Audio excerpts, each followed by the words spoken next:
In this video, we'll find out what stem cells are, where they're found, and how they can be used to treat a range of human disorders. We'll also discover why human stem cells are such a controversial topic in biology by evaluating the arguments for and against their use in modern medicine. Let's get started. The brain, the heart, and the eyes are all examples of organs in the human body. And the reason we consider them to be organs is because they're made up of tissues containing differentiated cells. A cell is differentiated if it's committed to being one particular cell type that's specialized for its function. For example, the brain contains neurons which possess dendrites and long axons to carry electrical signals to and away from the cell body. The heart contains cardiac pacemaker cells which are able to initiate and regulate the heartbeat. And the eyes contain retinal photoreceptor cells which are adapted to respond to light. However, these cell types weren't always specialized in this way. In fact, they all originated from an undifferentiated cell known as a stem cell. Stem cells show no specialization and therefore have the potential to differentiate into any one of over 200 different cell types in the human body. This happens a lot during our early development, when we grow from a tiny ball of cells into a fully fledged human being. But it can also happen during our adult lives, with stem cells functioning as a repair system for damaged tissues. So where do we find human stem cells?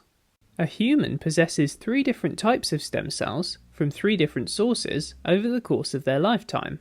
The first is found only a few days after fertilization of the egg, when a small ball of cells called an embryo has formed.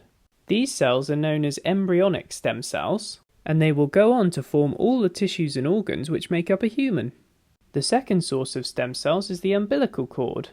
This forms during the 7th week of pregnancy, linking the embryo to the mother, and is removed after birth. You can see where your umbilical cord was once attached by looking down at your belly button. The blood vessels of the umbilical cord in particular are very rich in stem cells. The final type are adult stem cells. Adult is a slightly confusing way to describe these cells, as they are not only present in adults, but also in children and babies. Adult stem cells are found in small numbers in most of the tissues and organs of the body. An important feature of stem cells is that they can't all differentiate into the same number of cell types. We describe embryonic stem cells as being pluripotent. This means they can differentiate into any cell type of the human body, apart from those which exist outside the embryo. Embryonic stem cells are the most useful type, as they can be used to replace damaged or diseased cells in any part of the body. Umbilical cord and adult stem cells are described as multipotent. This means they can differentiate into a limited number of different but closely related cell types. A good example of multipotent stem cells are the ones located in the bone marrow. As you can see in the diagram, these stem cells can give rise to all the different cell types found in the blood. The red blood cells, the white blood cells, and the platelets. But would they be capable of differentiating into a cell of, say, the liver? No, they wouldn't. Although this makes them less useful than pluripotent stem cells, we can still use them for targeted therapies to treat diseases such as leukemia, which is a blood cancer. It's not just animals that have stem cells, they're also found in plants. Plant stem cells are mainly found in the growing tissues of the plant, which are called the meristems. These are located at the tips of the shoots and roots, and are therefore known as the shoot apical meristem and the root apical meristem. Some plants also have lateral meristem tissues which allow growth around the stem, allowing it to become larger in diameter and to produce the thick woody outer layer we see in many large plants and trees. Meristem cells are totipotent, which means they're capable of differentiating into any cell type of any tissue or organ in the plant. In fact, totipotent stem cells are capable of eventually differentiating into a whole new organism, which pluripotent stem cells would be unable to do. Stem cells from both animals and plants have become an increasingly important field of biology, presenting exciting applications in many areas of our lives. For example, if you take a plant cutting containing a shoot apical meristem and replant it under the appropriate conditions, it will develop into a complete plant which is a clone of the original. This is a quick and cheap technique which is widely used in horticulture to mass produce plants which have desirable characteristics. Some research has also suggested that meristem cells can be used in anti-aging cosmetics, as they have special properties which mean they can rejuvenate the skin. So what can we use human stem cells for? Human stem cells present exciting possibilities in medicine and research to treat many life-threatening diseases. For example, adult stem cells can be transplanted from the bone marrow of a healthy donor into a patient who is suffering from a blood disorder such as leukemia, which affects the white blood cells. The stem cells will then differentiate into healthy white blood cells to replace the faulty ones. Embryonic stem cells also show a lot of potential for replacing damaged cells to treat serious conditions. For example, researchers have shown that embryonic stem cells can be differentiated into dopamine-producing neurons, which could be used in the treatment of Parkinson's disease. Parkinson's disease is a condition where dopamine-producing neurons in the brain gradually die, leading to problems with movement and speech. Although on one hand the ability to cure people of life-changing diseases like Parkinson's is really positive, on the other hand, the use of stem cells, particularly those taken from embryos, is pretty controversial because it presents a number of issues which we'll discuss later in the video.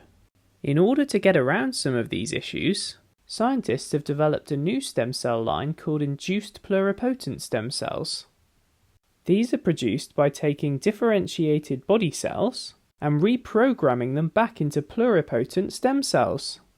These cells can be used in the same way as embryonic stem cells, with the great advantage being that patients will receive their own reprogrammed cells, so the problem of rejection can be avoided. Induced pluripotent stem cells have already been utilized effectively to rebuild the cornea in the eye and restore vision in patients who are losing their sight. Another technique called cell fractionation can be used to collect stem cells from a patient or donor. First, a sample is taken, for example from the bone marrow, or in a separate procedure from the blood found in the umbilical cord. Next, a process called centrifugation is used to separate the different populations of cells in the sample based on their different densities. The desired stem cell population can then be cultured and used for a particular therapy. Cell fractionation not only makes the sorting of stem cells much easier, but it can also be useful for breaking up and separating the components of any cell type to determine the composition of their organelles and other subcellular structures. We've already said that stem cells are quite a controversial area of science, so let's consider some of the arguments for and against their use. Before we evaluate the arguments, it's useful to divide them into ethical, scientific, and social issues. An ethical issue is anything that's informed by somebody's idea about what's right and wrong. A scientific issue is anything that presents an opportunity or a challenge for scientists. And a social issue is anything that affects people in our society. Here we'll present the ethical issues in orange, the scientific issues in blue, and the social issues in green. First, let's address the arguments in favour of using stem cells in medicine and medical research. If a couple is unable to conceive naturally, they can sometimes be assisted by a process called in vitro fertilization, or IVF for short. During IVF, more embryos will be created than end up being used. Embryonic stem cells are therefore usually taken from the embryos that are left over and would otherwise be discarded. Adult, induced pluripotent and umbilical cord stem cells are always taken with permission from voluntary donors. Stem cells have the potential to treat and even cure many life-threatening conditions such as cancer and Parkinson's disease. Stem cells also show potential for growing entire organs, which could then be used in organ transplantation. Because the new organ would be made of the patient's own cells, it would not be rejected by the body's immune system. By testing new therapies on tissues grown from stem cells, we can make significant improvements to existing medical treatments. Now let's have a look at the arguments that oppose stem cell use. Some people believe that each embryo is a potential human person who has not consented to having embryonic stem cells taken from them. Although most of us can choose to donate adult stem cells from our bone marrow to help treat patients with leukemia, it involves an invasive procedure which puts many people off signing up to the stem cell register. It's possible that the process used to produce induced pluripotent stem cells might introduce potentially harmful mutations. Stem cell treatments are expensive, whether you pay individually or if they're publicly funded by the taxpayer. Finally, a lot of money is made from the harvesting and storage of human stem cells, and this can lead to patients being exploited. Now we've learned all about stem cells, let's have a go at a practice question. Macular degeneration is when the light-sensitive cells in the centre of your eye stop working. Which of the following best explains how stem cells could be used to treat someone with macular degeneration? A. Stem cells can be stimulated to differentiate into light-sensitive cells to replace the damaged ones. B. Stem cells can be used to create an entire eyeball and replace the eye of someone with this condition. C. Stem cells can be inserted into the eye to fix the damaged cells. D. Stem cells can stimulate the immune response to repair the damaged cells. Or E. Stem cells cannot be used to treat this condition. Let's remove the multiple choice options for now and explore how stem cells can be used to treat conditions like macular degeneration. You may recall that organs, such as the eye, contain tissues made of specialized cells that are adapted for their function. For example, the retina tissue of the eye is made of cells that are specialized by being sensitive to light.